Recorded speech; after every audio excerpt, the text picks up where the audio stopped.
fun and community, ever growing, ever changing. As we collect and adapt these figures to our own imaginations and embrace the fun, there's much to learn, especially if you're new to Mythics.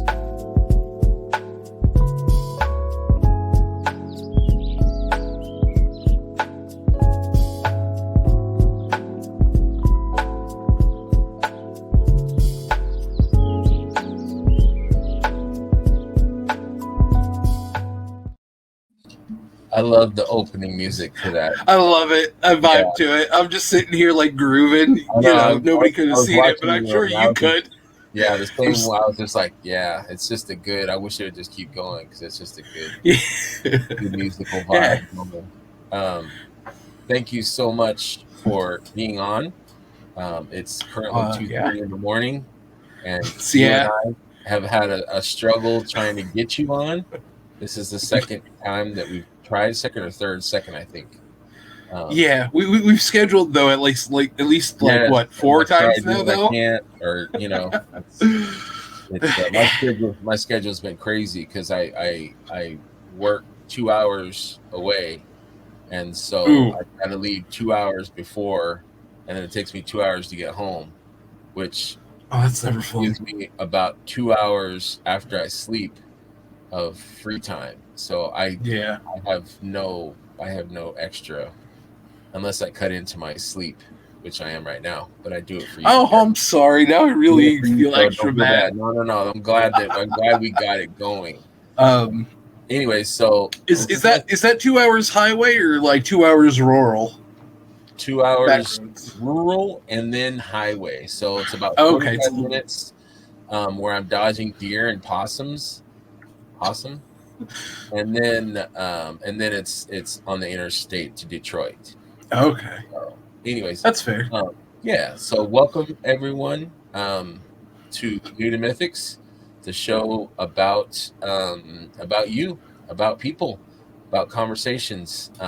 It's like I like to hear people's stories. I say it's like a welcoming hug for people that are new. I want to hear your story. I want to hear how you got involved with the toy line, and I like to hear about what people collected and the journey that they made to get to being a fan of the Mythics. So I'm welcomed today, episode 9. Joe Martinez has taken some time out of his busy, hectic schedule to spend some time with me. So welcome, Joe. Thanks for coming on the show. Yeah, thanks for having me. And, I gladly take my time out to socialize with most people in the Cabal. It's a lot of fun with you guys. It is. I've seen you on Legion's chat. I think I don't know if I saw you first in the customizing studio or Legion. You definitely saw me in the Legion's chat first. I've been a part of the Legion's chat for well over a year now. I've been an admin of the Legion's chat for like the last 10 months at least.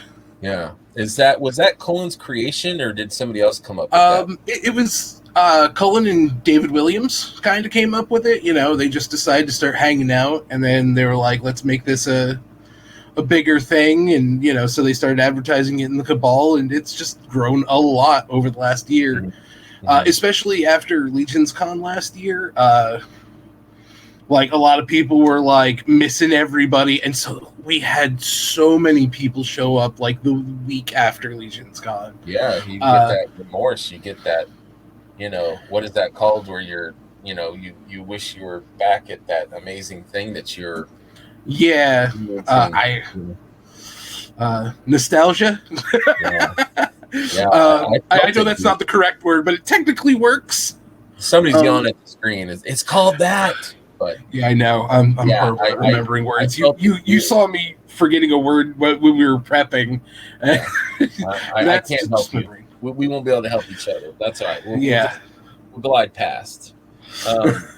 But let's swing back to the Legion's chat and also the customizing studio. I want to hear about that and talk about it. But all right. First, I'd love to hear about what you started to collect when you were a young lad, and then your journey into starting to collect Mythics. So take me back, Joe. to Okay. young Joe on the streets? You know, what action figure did you have in your pocket, Joe? Okay, so we're going all the way back to when I was, like 3, 4 years old. So I had an older brother.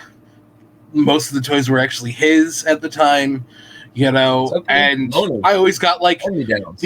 I always inherited like the He-Man figures and the Transformers. The first things that were like actually mine were Ninja Turtles. Mhm. I was born in '87, so like the perfect year for Ninja Turtles. Right. And so like I got like I remember there's 2 Ninja Turtles that I always had that I completely ingrained up here from my childhood, but I had like a mess of them, and that is the storage shell Leonardo, where his the back of his shell opened up and you could put all his like extra accessories and stuff inside the shell. Yeah. Which has actually molded me as a collector over the years. It always bugs the heck out of me when there's no weapon storage on things, especially things like Transformers, who a lot of their weapons tend to integrate, but when they don't, it just bugs the heck out of me. Where did their guns go? Yeah, exactly. When I was a kid, hold on. When I was a kid, it bugged me too. Now that you bring that to bear, I remember the Transformers cartoon. I loved it, right? But Optimus Prime, who was the coolest one, he had hit the truck. And you have so many Grimlock fans yelling at you right now. You know that, right? I think Optimus Prime is the coolest one. I mean, for me, like he was I agree with you, mind you, but like, the Obi-Wan and the Anakin and everything cool, and Luke, and like all in one. But when he would roll up with his trailer, he would be like, he would transform, and then the trailer just kind of like disappeared. I'm like, where'd the trailer go? Like that could have been like a cool, like a base, or like it could have been like a machine, the laser machine gun kind of like turret, something. Yep. Like anything, and like I think it never got used in the show, which bugs me. Never. It was such a cool thing on the toy.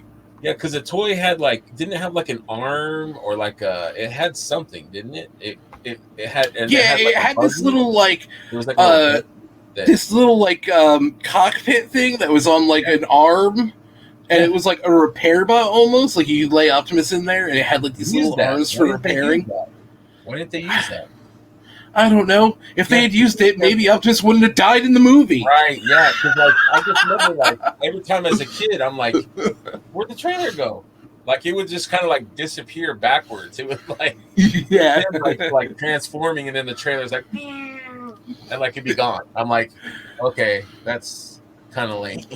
But yeah, a lot of toys don't make, like, they don't think about storage, and I think it's super cool that figures that you can when they have the design where the character or the figure can hold all of their gear, like that's more realistic and it's more cool because they've got all kinds of they got all kinds of stuff on them, and you know what I mean, like it's cool. Like Snow Job from the new one, he had like all his name will never not make me laugh. Yeah, I know. Even as a kid, I was like, what's his name? Anyways, but he had, he could carry all his gear, his skis and his backpack and his gun.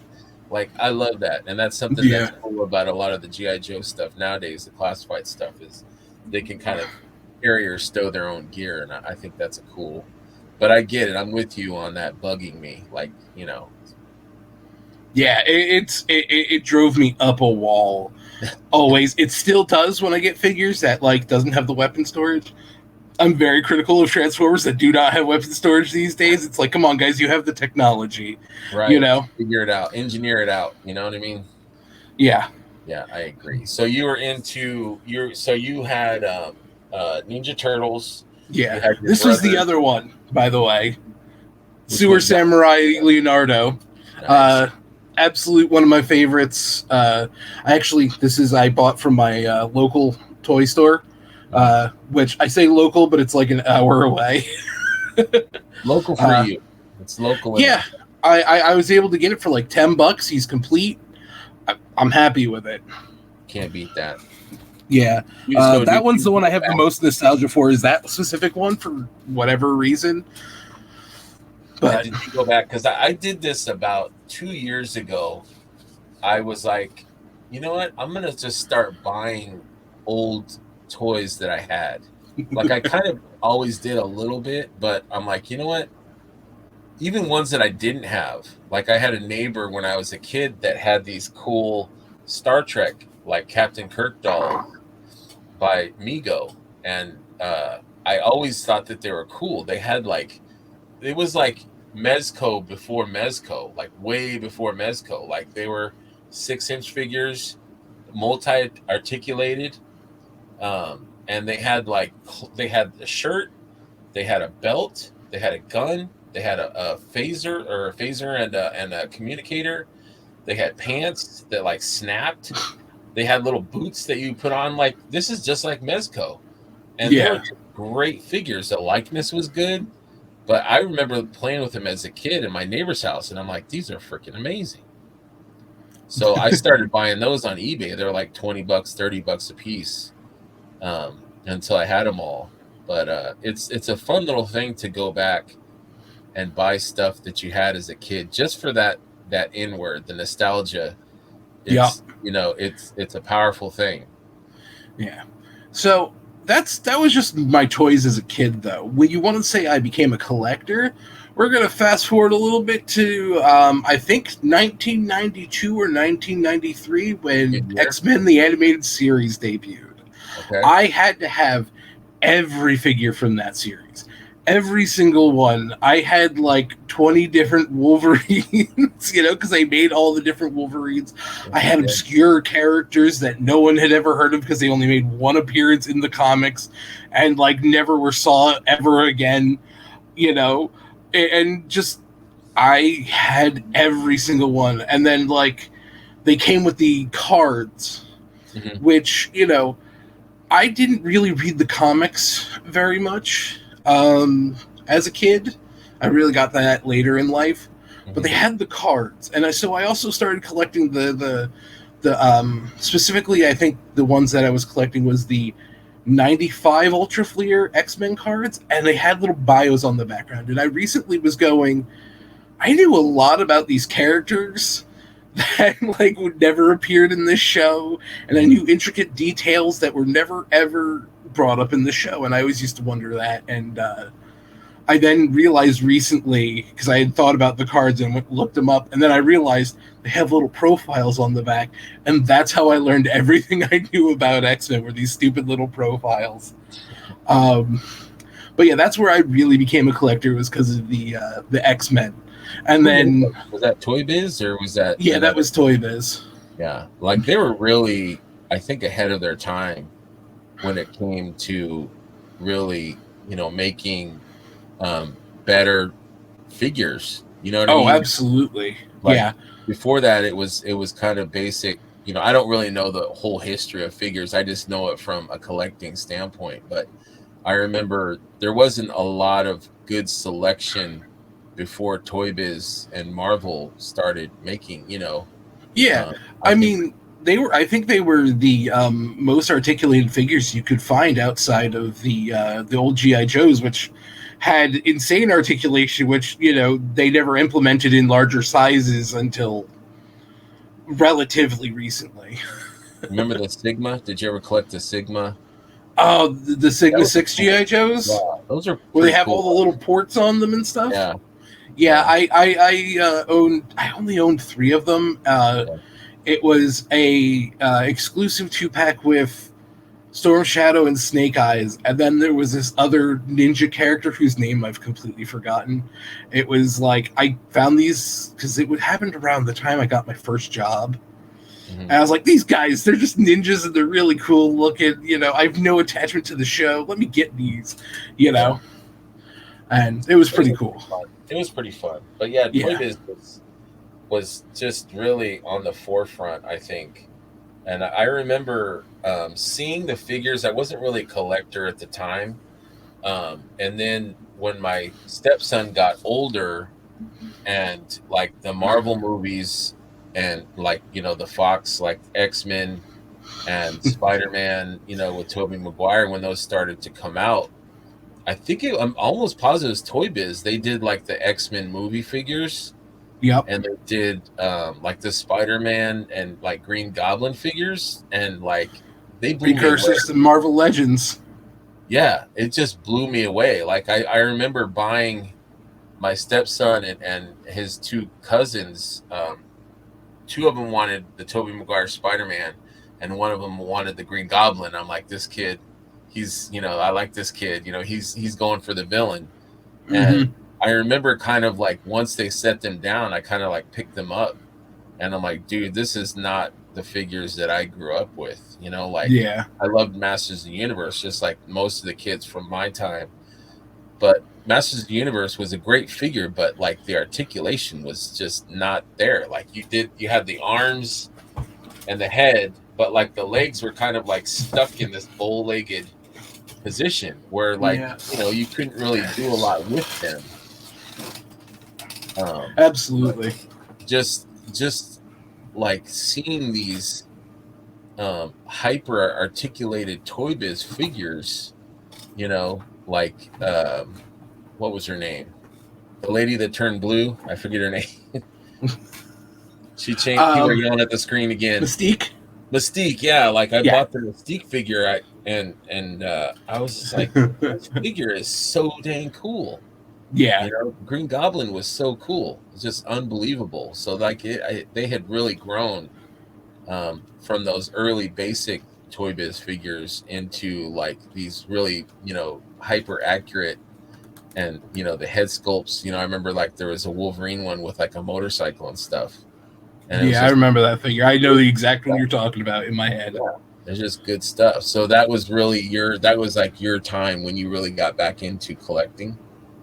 I actually only ever owned like one movie figure, and that was the super articulated, actually two of them.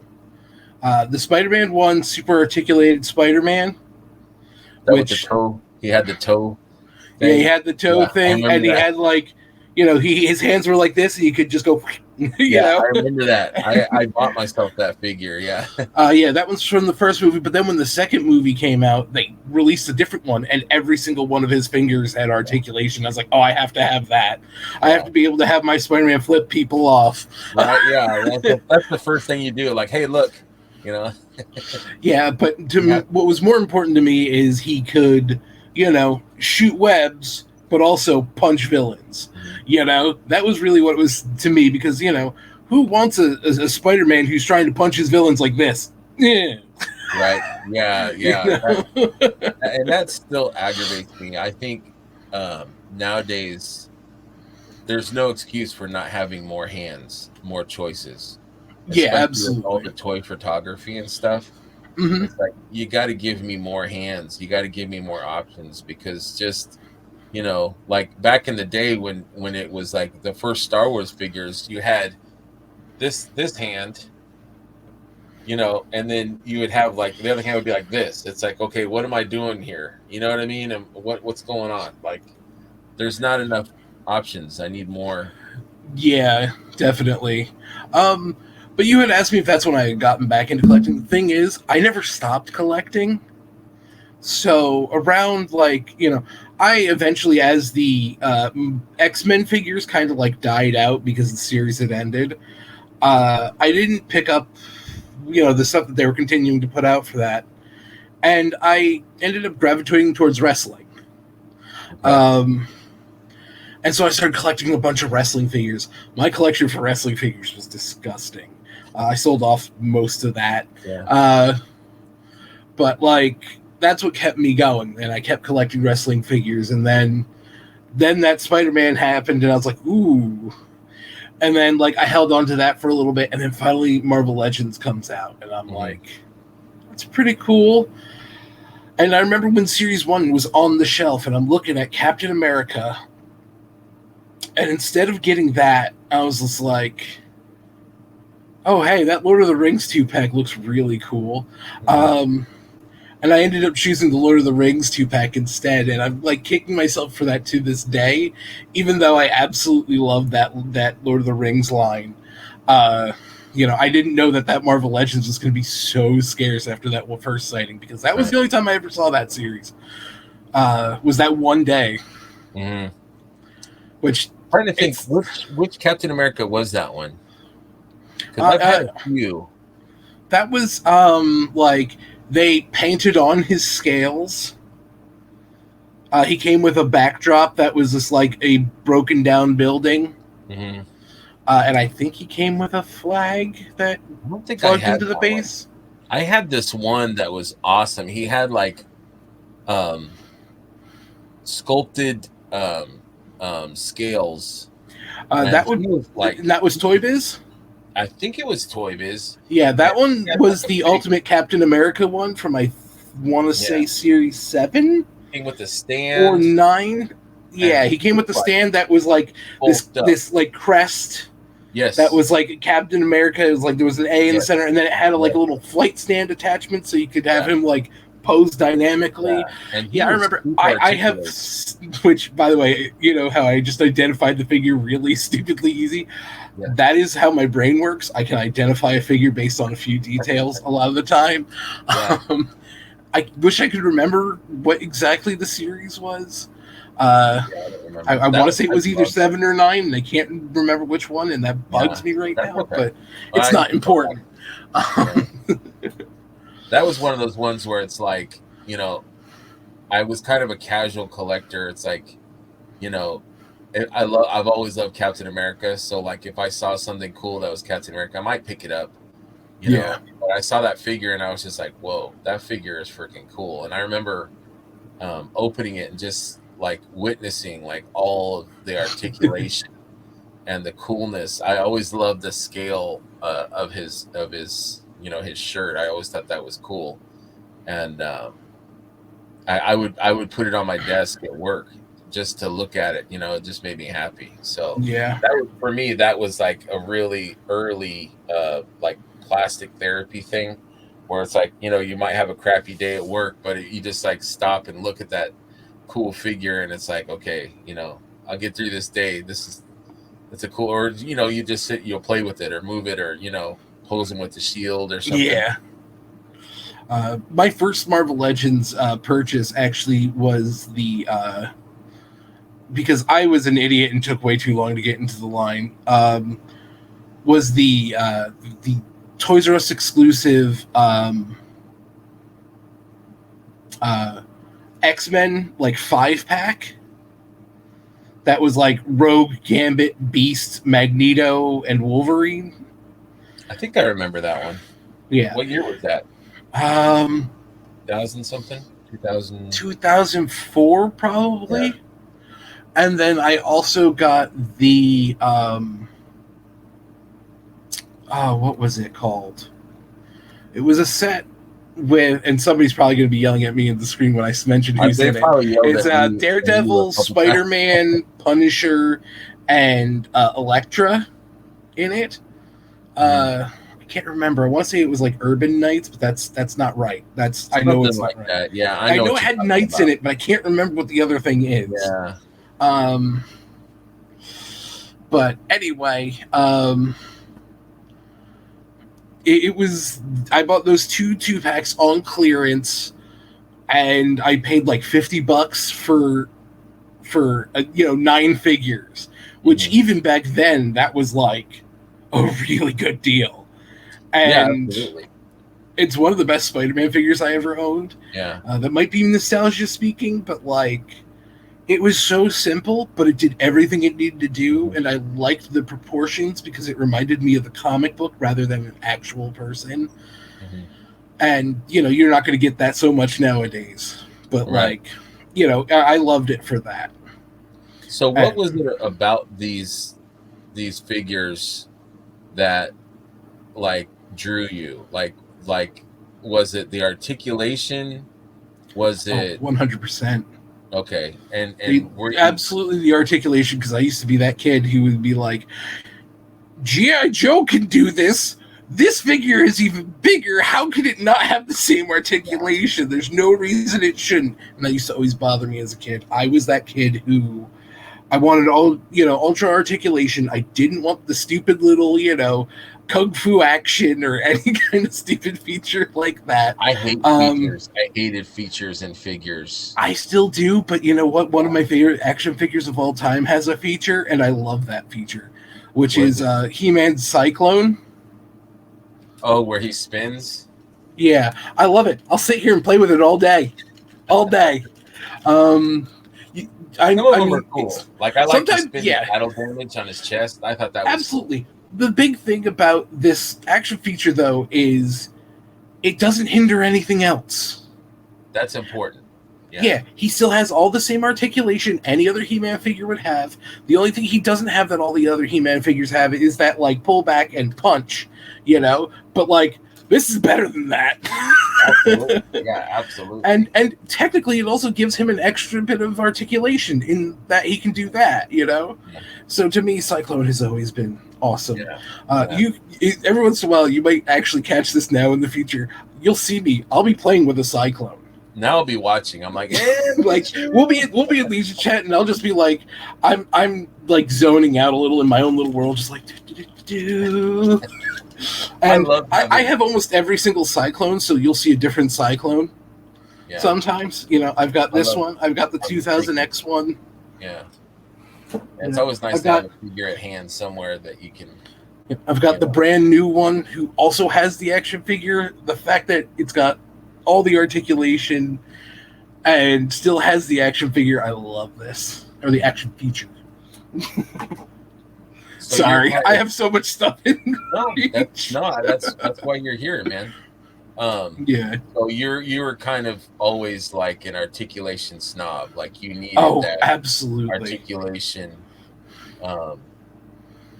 to make you happy with your figures.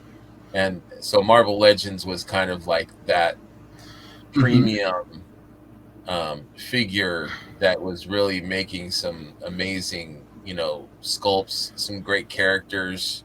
What was some of the characters that you gravitated towards? Was it mostly like Spider-Man or? Well, I as mentioned before, I'm a big X-Men junkie. So, I gravitated towards the X-Men characters. That's why I went for that 5-pack. I think it was a 5-pack. Could have been a 6-pack. Been so long, I don't know off the top of my head. But, it had all these great characters, which were most of my favorites, actually. Because they were all animated series characters. That's what I was going to ask you. So it's a lot of it is based off of the show. Oh, the characters that you saw, like Gambit and, like Storm or Rogue or that's cool. Yeah, see, I was different. Like, I was from an older generation, so we didn't have any cartoons per se. We had like the comics, so we had to like go off of what the comics had. Yeah. You had them cameoing every once in a while on Spider-Man and His Amazing Friends. Dude, I freaked out when I remember I was watching the Spider-Man one, and Wolverine popped up, and he had like a weird accent, and I was just like so dazzled to see him, like in motion. You know what I mean? Like I'd only seen him in comics and stuff. Yeah. So like him showing up in Spider-Man, I was just like. And like, there's Professor X and stuff. I was just like, oh my God, this is like the greatest crossover I've ever seen, ever. It was great. I remember actually, like, Iceman became one of my favorites just because of like the concept of him. Like, how I told you about, like, I used to read the bios off the trading cards and stuff. Like, just his concept of being, having these ice powers and stuff, and reading his bio. And then he finally like makes a special guest appearance on one of the episodes, and he instantly became one of my favorites. My 3 favorite X-Men are Nightcrawler, Archangel / Angel. I prefer him as Angel than Archangel. Called me old school, but and Iceman. It's those 3, and I absolutely love them so much. Yeah. And so Archangel is definitely one of my favorites. Cool. Like I read the comic. I got this recently. So good. I need to open mine. I haven't opened mine yet. I told you I bought. Dude, I was so excited. Yeah. But I haven't opened it yet. I love his wings. Like, I still prefer the Mythic Legion's wings, but like the fact that it's like 3-part is really cool and it works really well. But Mythic Legion's wings are still better made, so That's right. That's right. it's like, ooh, better quality or articulation. I'm stuck. I've always loved wings on figures too. Like I always was like obsessed with like flight, you know, as a fan of Superman and stuff. I've always loved like, you know, characters that could fly. I always thought that was cool. Yeah, that I love that. Yeah, for sure. So you're heavy on Marvel Legends. So did you graduate to like more expensive figures, or did you kind of dwell in the land of Marvel Legends like most of us? I dwelt in the Marvel Legends. I've bought, you know, premium figures in the past, and they've always just been like really fragile that look good for a little while, and then like the paint would start chipping on the joints and it would look awful underneath because it's just, you know, plain plastic beneath. And like they weren't really actually premium at all. It was just a cheap thing that cost 3 times as much. And so, you know, I tended to stay away from the early Mezco stuff back before they started doing their 1/12 line or whatever it is. They just used to have really, really awful like Street Fighter figures that would just fall I don't to think I pieces saw those. so I easily. think my first was the Hellboy figures, was like the first Mezco figures that I saw. Did you ever see those, the Hellboy ones? Yes, I actually used to own one of those. The legs broke on it so easily, but mine was I'm thinking of the comic version. The movie versions were cool too, though. Yeah, for sure. Sorry, I just got a message that I had to answer. No problem. Otherwise, there would be a knock at my door, and I do not want that. Yeah, you don't want that. No, not right now. Yeah. So you started to delve maybe into more premium figures, like NECA, or you know, what I did for a little bit, but again, I've never been a fan of the quality of NECA. They look pretty, but I like to play with my stuff, so to say. I like to sit here and pose and, you know, just like grab you guys and just be like, yeah, you're a jerk, yeah. You know. No, I agree. I don't do it often, but like if I had done that, what I just did with a NECA, something would have fallen off. At least that's been my experience. I don't know how they've been.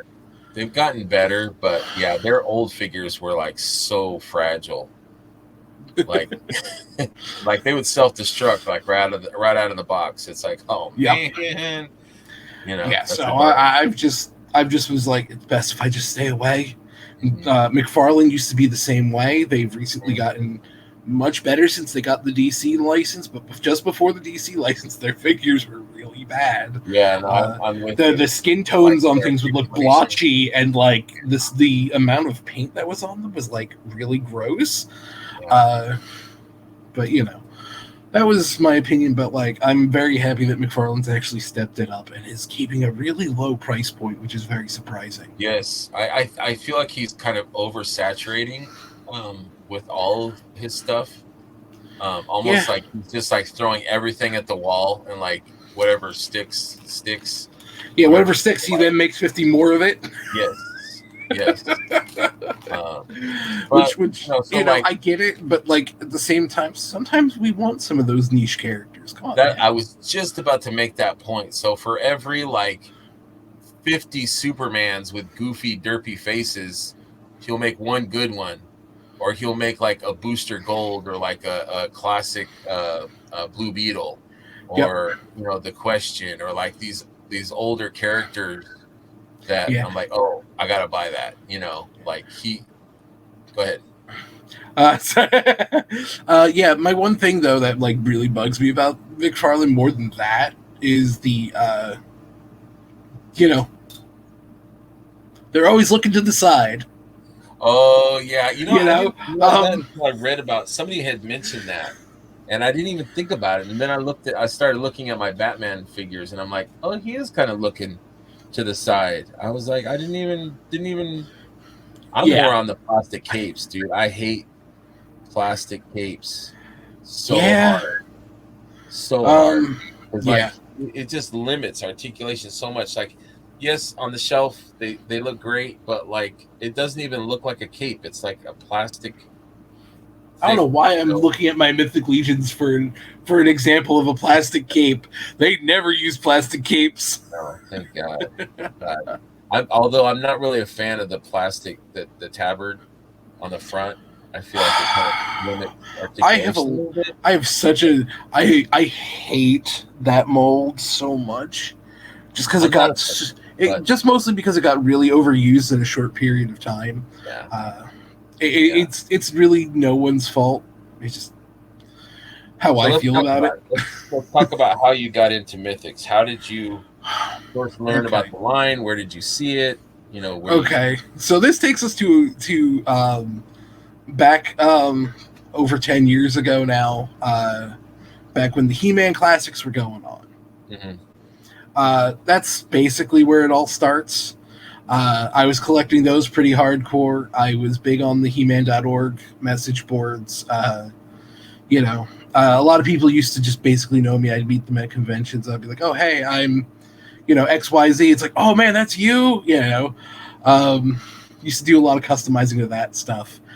And, eventually, classics died. I had also gotten unemployed, and so I literally couldn't afford anything anymore. And I hate when that happens. it sucked. And so, that happened. But while I was into that, I discovered the Seventh Kingdom figures. Mhm. And they were so cool. Just because they were both done by the Horsemen, which is how I found out about the Horsemen, was because of He-Man Classics. And so I got those, and I used to love them until they ended up basically just crumbling from a stiff breeze. Just I had a bunch of the women characters from that, which all of those were just beautiful, and I also had one of the elephants, which it was so bulky and cool looking, but the instant it started falling apart, I'm like, well, okay then. But it was definitely one of my where all that started. Mhm. And then Mythic Legions got announced, towards the after that, and I'm like, well, no, then there was Gothotropolis, and I kind of was like, I'm good, just because of the quality of the Seventh Kingdom falling apart. Yeah. And then the Mythic Legions then came out, and I just saw Scaphoid and went, I really want to do it. I really want to do it. It's so cool looking.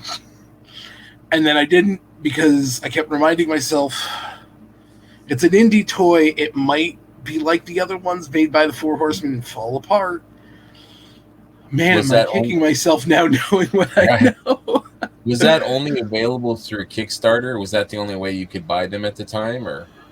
I didn't. After Scaphoid, after I finally went nah, because of the my previous experiences, Mhm. I just kind of went and found other things to do. I started collecting this stupid MCU 3 3/4 inch figures, and then the Marvel the regular Universe. Marvel comic ones. Yeah, the Marvel Universe. Mhm. And they never felt right because I'm a 6-inch figure collector. Right. I was like, you know what? In a land devoid of Marvel Legends, these are going to have to be good enough. And I had a big collection of them, which I eventually as soon as Return of Marvel Legends happened, I just threw them all in a bag and took a giant picture of it, put it up on a trade message board, and it was just you can take them all for $300, and there was way more than $300 worth of figures in there. And some guy bought them and then was like, oh, I thought these were Marvel Legends. I thought these were 6-inch. I was like, yeah, I mean, I definitely marked it correctly. He's like, yeah, I'm not asking for a refund or anything, but man, this sucks. I was like, yeah, I'm sorry about that, man. I was like, if you want to part it all out, trust me, you can more than make your money back. He's like, oh, really? Okay, cool. They were very popular for a while. Yeah, there are a bunch of 3 3/4 inch fanboys out there, and you know, good on them, but it's not me. Yeah. I used to collect them too. Then I ended up running into Mythic Legions again. So I went to this con.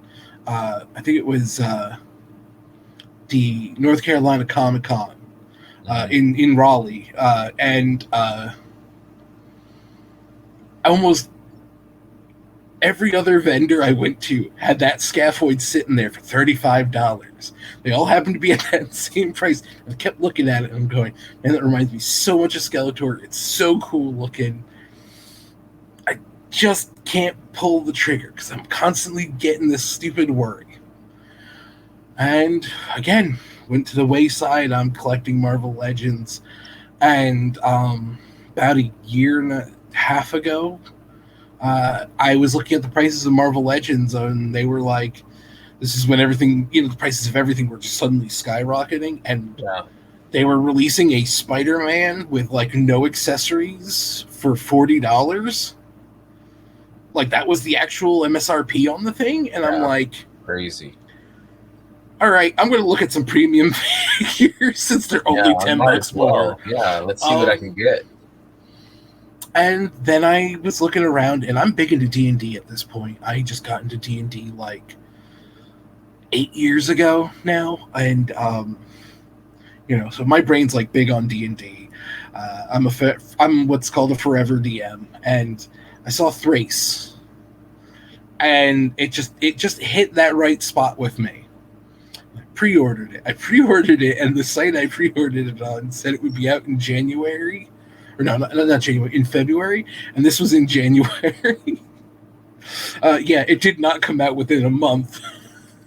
No. And I discovered this by, actually asking questions about the line on Reddit, which then led me to the Cabal. Mm-hmm. And I ended up, going, okay, that scaphoid is really cool, but he's not available on like Big Bad Toy Store or Nerdzoic, which Nerdzoic is where I buy a lot of my stuff. As well as from Ish, but Ishwar. Yeah, Ishwar. He's awesome guy. He does. Guy, he's so easy to work with too. Like if you're like, hey man, I want to do an all in, but I can't afford it all at once. He's like, yeah, pay me overtime as long as you get it to me before I need to ship it out. It's whatever. That helps. That enables us for sure. Yeah. Oh, he's definitely an enabler. He was wearing a hat that said that too when I met him at GalaxyCon last year. Yeah. if I remember correctly, I know he was wearing something with that on it, but like he was, yeah. But anyway, I got a Deluxe Legion Builder skeleton as my first in-hand Mythic Legion figure, and is that the one we were looking at earlier? Yeah, the custom one. I ended up painting it because, I knew it was meant to be customized, and I've been a big customizer since I was 6 years old. I used to be painting X-Men figures back in the day. I've been customizing for 30 years, and so when I got this in hand, I'd recently been doing a lot of miniature painting, for D&D, and I was just like, okay, time to do a bigger scale. I haven't done this in a while, but let's give it a go, and as you can see, that's what I ended up making. I am very, very happy with how that came out. It looks great, dude. So do you plan it out like before you start painting? Like, do you plan out like, okay, I'm gonna paint this part and this part and this, like accent this, or do you just like instinctually? So column A, column B. So a lot of it I do plan out ahead of time, and a lot of it I don't. It just kind of like whatever works. I do have like a general idea usually, but I also like to test things as I go. And if they don't work, I could just easily either do some way to remove the paint or paint over it with a different color or whatever. there are some that like, especially like when it comes to like when I do tributes, those get planned out meticulously. I'll get the parts together. I'll sit there and, yeah, exactly. I came up with all the parts for that figure, and it took me then like 6 months to get all the parts together eventually, because I pieced it together in my head. Which want to say this was 100% inspired by Emil. I could see that. It seems like something that Emil would make. Yeah. So he had his, and I looked at it, and in a little bit of arrogance, I went, to myself, I could do better. Not saying that I actually can do better, but you have that inner voice of sure. I could do better. I have to do better. And I've talked to him about this before. He's like, yeah, man, we always have to strive to be like, try to be better. It's how we improve, trying to be better than others. It's like, it's not like trying to take away. It's like, I'm not saying I am better, it's just like, I have to do better than that. Yeah. And it's not in any way better than his. It's learning, it's your that competitiveness, it pushes us to be better. Exactly. To push ourselves to try and to achieve something better. Yeah, but, it's definitely less of a arrogance and more of a competitive thing, as you just said. I'm like, as I was thinking, I was like, wow, man, I sound so arrogant right now. And yeah, probably. But so let's talk about let's talk a little bit about the customizing studio and the chat. Oh, absolutely. Great I see people you on there all the time. Every day I see you on there. I just kind of like will cruise in. I'm not really a customizer at all. I respect it, and I enjoy seeing people's creations.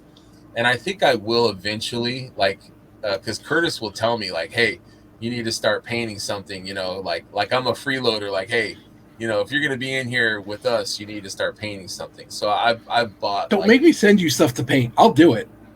I'll take it. I bought like little swords, and like I've got like little hats, and maybe a head or two, but it's not really my thing. Like, I love painting like on on canvases and stuff, but like, I've got this box filled with unpainted heads. All right, and that's just one of 2 boxes. But I love hanging out and seeing like what people are working on. And that's something that I really, yes. My Sir Scaphoid of him being pre-skeleton, I had a lot of fun with that one. That was another one I had been planning as long as the Wolverine, but like just getting all the parts that I needed for him was a bit of a pain for me, because it was a weird time when I got into it and started wanting to make it, because a lot of the parts weren't like easily accessible, and these are, right now very common parts. But like, just regular knight arms weren't exactly that readily available. Probably not affordable either at some point. Yeah.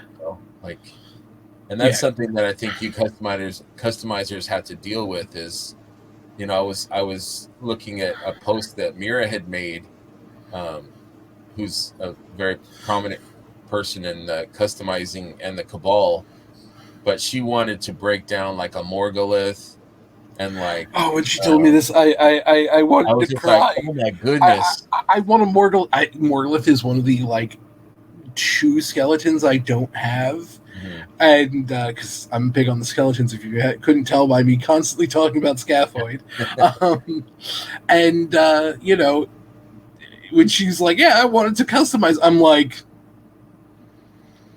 right, that's a $200 figure, and you just want to rip it apart, customize. But like, if I could donate those kind of, big figures, like you wanted to break down, like, what was the other ones? It was Morgulith, and like Azza. She wanted like Azza's like arms or legs or something. She's probably yelling if she does watch this. But no, I didn't want that. I wanted this. But like, she wanted like these like figures that are very expensive now. Like, she wanted to break them down, and it's like if I had the money, I would be like, here, I want to see what you can create.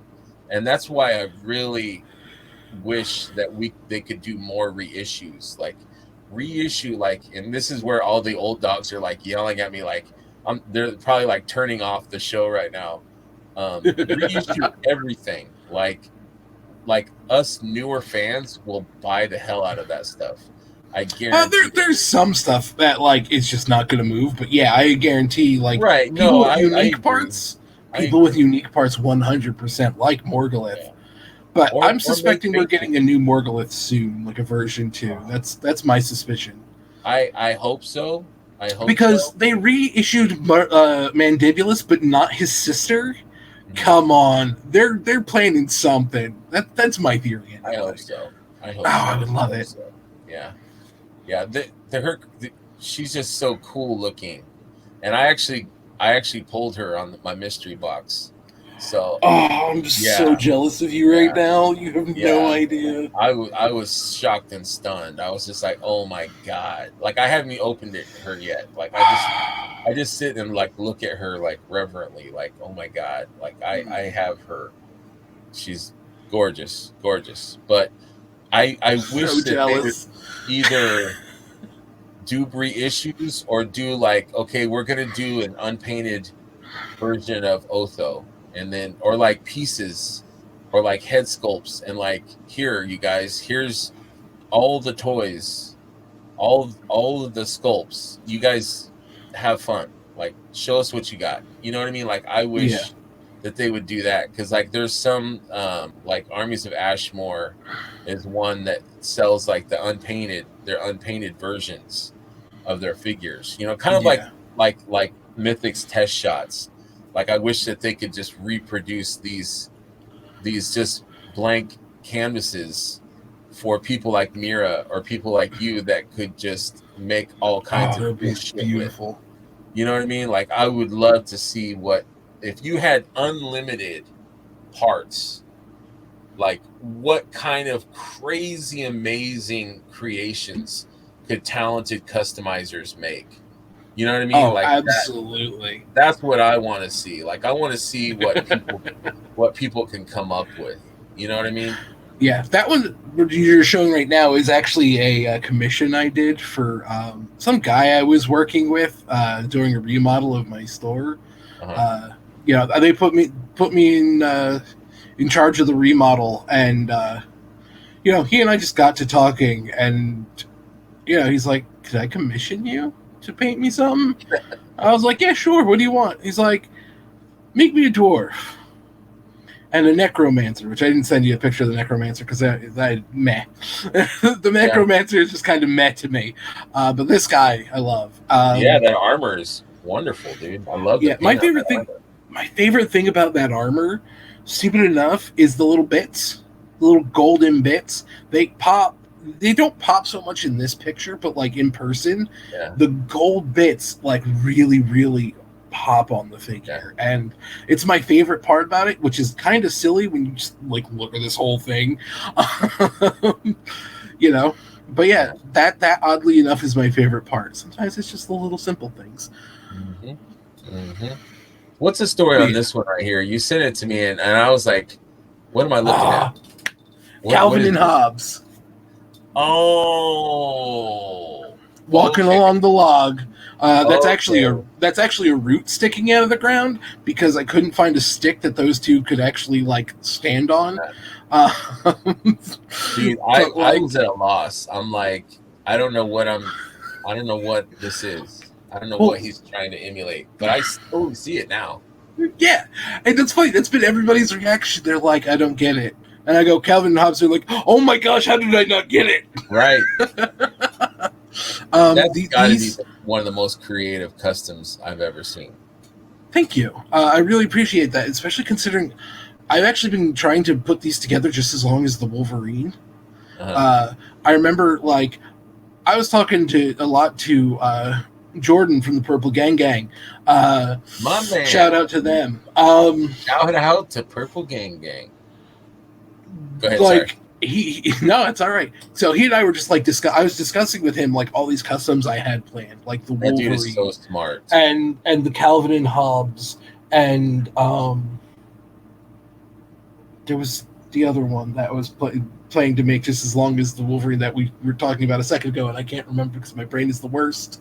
But like, you know, a lot of these figures that I had planned, and you know, he helped me out a lot with getting a lot of this, you know, getting one of the things I needed with the Wolverine. He got me the loincloth piece, which I was having a really hard time acquiring because I was like asking around the Cabal, I was looking on eBay, and just no one had a spare one for a reasonable price, you know.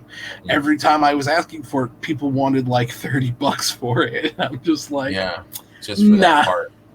And he, not only did he send it to me for free, but he actually included a figure that like I had never mentioned like needing or anything like that, and he just included a figure for completely free, and it was really awesome of him. And that was a Baron Voligar 2, which is a highly underrated figure. Mm-hmm. Highly underrated. That's the one with the fur. Yeah.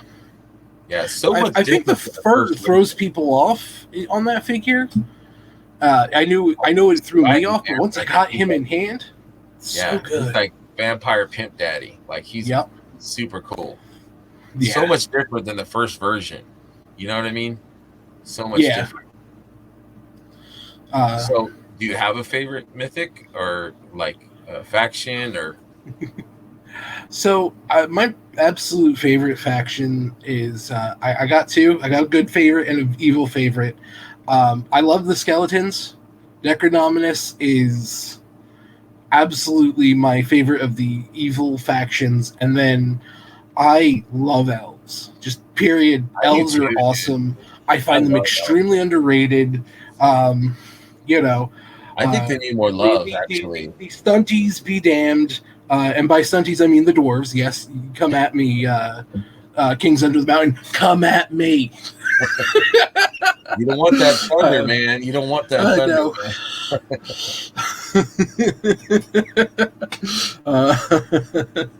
No. I don't actually. I'm just giving them a hard time. Love everybody who's a part of that group. Even if they're wrong. But yeah, Xylonis Flock, so much. I actually created a Xylonis Flock group for Facebook because I noticed there wasn't one. Like, of all the thousands of groups, there wasn't a Xylonis Flock one. So, you know, I made that. If anybody's interested in checking that out. I will. Do you have Xylona? Do I have Xylona? No. I don't I don't have many of the old ones. Like, I think the oldest figure I have is maybe either I have an original Hagnon and not the reissue, you know, and I have some builders from like very early on. So like I was able to get them around retail. Well, the Hagnon was Dennis Derby threw that at me. Shout out to Dennis. Another Derby. Shout out there, Dennis Derby. He's really given me some awesome hookups. Yeah, he's a gem for sure. The night he gave that out, the night I met him, he gave out that Hagnon to like everybody who was in Legion's chat that night, which you know was only 7 people at the time compared to like nowadays when it's like 24. Right. So you know, awesome, dude. Awesome. Yeah, awesome. He's a gem. That's all. Absolutely. In the community. Absolutely. So most generous guy in the Cabal, yes, easily. 100%.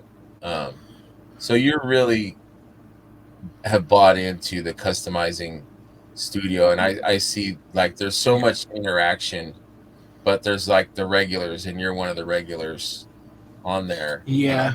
I don't get to do the text chat as often as I wish to, mostly because like when it's most active, I'm either sleeping or working. Right. And it just goes by so fast that I have a hard time keeping up with it. Yeah. So on the weekends, I'm able to actually do something with it, and you know, but that's when the call happens. So I don't need to keep up with the text chat, but every once in a while, I'll get a gem in there. Yeah, I just love how social the cabal is. When I say the cabal, I'm talking about, like the Legion's chat and the that's on Friday nights, and the customizing studio and the customizing studio chat. It's just so much fun, and like it's like I recommend it to everybody. Like my friend Mark, I'm like, dude, you got to get on that customizing, because he's a really, really, really good painter. The dude is an artist. He's a comic book artist. But like he did this Balam head, and I posted it. I'm like, dude, this is incredible, man. Like you need to, get in there with the studio and just hang out. It's just so much fun to hang out with friends and see what everybody's doing, and get tips or get inspiration. Yeah. Like I think it's a great thing that I think more people should, don't be shy. I'm talking to everyone out there. Don't be shy. Definitely. Everyone is welcome. Get like private message Curtis or whoever else is admins on that. You don't even have to message an admin. Just about anybody who's already in there can add you. So, like, if somebody's saying, hey, you should totally check it out, just ask them, hey, can you try and add me? Because you can. Because I've personally added a bunch of people in there. Just, people were curious about it, and I was like, oh, let me just add you. Yeah. You don't have to say anything. You don't have to interact if you don't want to. It's just like, it's just a hangout. And people are, but like I said before on my show, it's like, I'm like, what you working on, Joe? And you guys will show me like, I'm working on this, or Emil will pop in, and it's like, what's this legend working on? Let me see what you got there.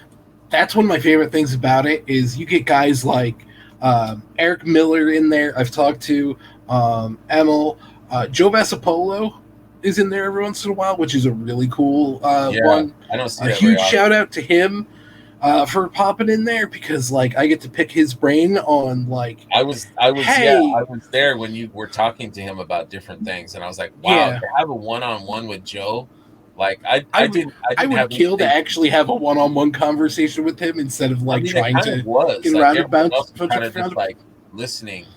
And you're talking to the Joe, and I was just like, wow, this is awesome. Man, I didn't have anything to add or to ask.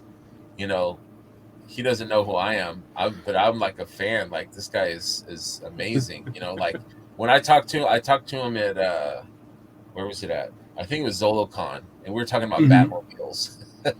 Like I had nothing to contribute about customizing or painting, but hey, Batmobiles, I could talk that with him.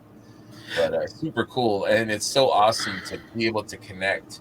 Like you could have these amazing Eric Miller or Joe or Emil, and they could be you could be talking to these legends and be like just started painting. Like you could be just a brand new customizer, and you've got these premier people that are just legends within the community, and you can pick their brain. Absolutely. Know what I mean? It's amazing to see. I love that. Yeah. It's just, if Joe Vasapolo is watching this, dude, thank you so much. He would help me out with paint matching this guy before he even came out. Is that Sliker or no, it's the pilot. Oh, you got the pilot. I thought you were I thought you painted like a Sligo or something to become the pilot. No, it is the pilot. Well, it is a Sligo head, one of his heads, because like the pilot doesn't come with this head. See, now I'm jealous because I don't have a pilot yet. Even though I pre-ordered one, I don't have him yet. So I got the all in. That's why I got mine already. My apologies. No problem. But yeah, I was able to instantly, like day of, I painted up that head, and it's perfect. It really is. And he was the one that he created, or it was his idea that red. Yep, he painted that red, and he helped me replicate it. Which Joe, if you are watching this, 1,000 thanks to you. It's awesome, and I've got plans for that shade of red because I got a cool thing coming up for IshCon I'm just gonna say it's gonna be readily available, unpainted at my table. A hover bike. I was gonna guess that. Very interested. In fact, Did I send you an image of that? no, but I'm gonna slide into your DMs because I want to pre-order one like this week. So, Will you be at IshCon? huh? Will Yes. you be at IshCon? Okay. Okay. Yeah. So put Schmerbenbergenberger down for one, All right. at least. I'll make sure to put you down. I got you down, and I got David Williams down for some pre-orders on this thing. Oh, so. let's show David Williams. The David Williams head, yes. Before we go, it's already been hour 5. Yeah. So where did that head sculpt come from? So that is a Planetary Dog Toys Okay. elf head sculpt. They just retired that one 2 months ago, unfortunately. So, while it's being showed off, unfortunately, it's no longer available. But I personally hand sculpted that beard onto the sculpt. And because I was looking at it, because like David had shaved his face, and I was like looking at it, and I looked up at him. I looked at the head, then up at him, and was like, okay. So, he then grew back out his beard, and I sculpted the beard on, and then I painted up the skin tone, and I went, hey, David, can I get some shots of your head and like all your tattoos on your head and stuff? He's like, sure. So he gave me like, shots from each side and then the front. Nice. And it came out scarily like him, and I absolutely love this head. I love when it is probably my biggest point of pride as a customizer, because like the tattoos are all spot on, and yeah, that's super damn cool. I had a lot of fun with it. It looks too much like him. A good artist. Yeah. Speaking of amazing customizers, oh my gosh, I talk to him daily, and he and I are just talking. We talk about everything. Never met him. You've never met him? Get him on here. He is excellent. Yeah, I've seen him. Like I think I saw him at Legion's Con. I thought, okay. But I didn't know him, and I've never. You know how like sometimes you could be friends with someone that's friends with somebody else, and it's like you'll see them together, but I'm not going to go up and be like, hey, how's it going? Like I don't know him, so you know. But David Williams is awesome. I totally recommend you getting him on here if you can. I'll try to connect. He's my absolute favorite person in the Cabal. Maybe you could be that connecting. I'll talk to him. Yeah. He's gonna be like, "Who's this Schmerben clown?" I don't know. Oh, he knows of you. Trust me. Oh, really? Cool. Oh, definitely. His art though, and I feel bad. Like today, it was I think 4 o'clock. I don't know if you watch that show. But I always have to miss it because it always airs when I'm going to work. Me too. Yeah, no, me too. But so I always pop. I last time I saw it was on, I was like, oh, let me pop in there and just be like, hi guys, okay, bye, I'm going to work. Yeah, sometimes I do that too. It was a good show, but today, Chris was wearing a shirt that was from Dorklair, and I guess it was designed by David Williams.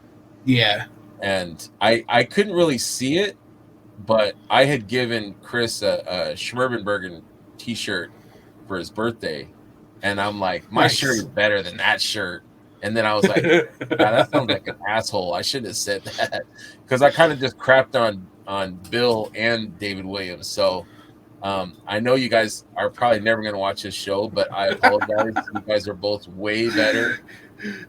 My shirt is crap compared to your shirt, Bill. I'm sorry. That was a great shirt. And David, I apologize, dude. Your art, like I love that char 17. That was done by David Lynn. Not David. Wow, Brian Lynn. No, wow. No, I put their names together. David Williams did the picture though. He did like a sticker, I think. Yes. And the T-shirt, yeah. Yeah, he drew it up. I was trying to draw it up too because he, we all of us were in that chat together, and when that happened, and I was working on it, but like I got busy and kind of like mine fell by the wayside, and just David picked up the slack, and his is far better than anything I could do anyway. It's awesome. I love it. His art is good. But he's a far better artist than me. Me too. that was my David Williams story. So David, I apologize. I didn't mean to poop on your shirt. The design was awesome. I just felt a little, Chris Garwich jealousy. I'm like, that's my Chris, and that he loves the shirt that I gave him. So, but anyways. So cool thing about that is I'm going to use this to do a quick segue. Last year during Legion's Con, I did an event. I don't know if you remember it. I did a Legion's Con at home giveaway, and we did also a video call, and made a little sticker, which happens to have some art. Oop, there we go, by David Williams on it, except for it's colored by me. Wow. Can't really see the colors too well because of the lighting. Oh, there we go. I love it. Yeah, it's the Cabal monster. It was the Cabal picture for like a good month at the time. But David Williams and I have this joke because he prefers to do things in black and white. And my favorite part of the art is actually coloring it. I can do more than color, but like coloring is my favorite part because I like doing the shading and all that. And we joke about how together we make one complete artist. Right. I like black and white and I like color. I like them both. Yeah. Color can really, it can ruin the crispness of black and white, or it can really enhance absolutely the image, and make it more vibrant. So I'm a fan of either. That's cool. I didn't see that, and I'm sorry that I missed that whole event. I wish. It literally happened during Legion's Con, so it was for all the people who were missing out on Legion's Con, but like wish they could have something to do. And I did a giveaway. A bunch of people like donated towards the giveaway, and it was a lot of fun. I gave away so much stuff. We had stuff donated by the Horsemen, donated by Dork Layer, Toy Culprits, Cullen, Culp. Huge shout out to him. Always huge shout out to Cullen for so many reasons. And kind and funny and smart and giving and generous and everything, and good beer, knowledgeable, everything. Like that guy's the total package. Yeah. Got stuff gave away stuff from 1/6 shooter. I think I do remember this now that you. And mentioned. I think Walter gave him something. Yeah, but I think I also, personally funded some of the giveaway.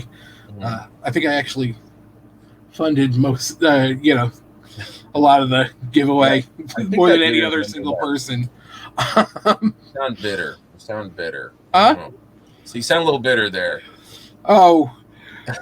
Okay, I have this story, and I like to mess with Walter about it. He was on a show, like, promoting it, and he innocently says, "Oh yeah, Joe's giving away dozens of figures."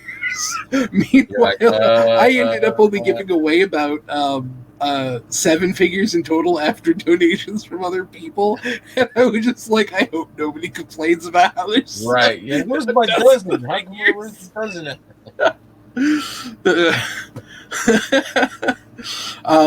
But like, also huge shout out to Walter Hagen, which if you're watching this, you probably know exactly who he is.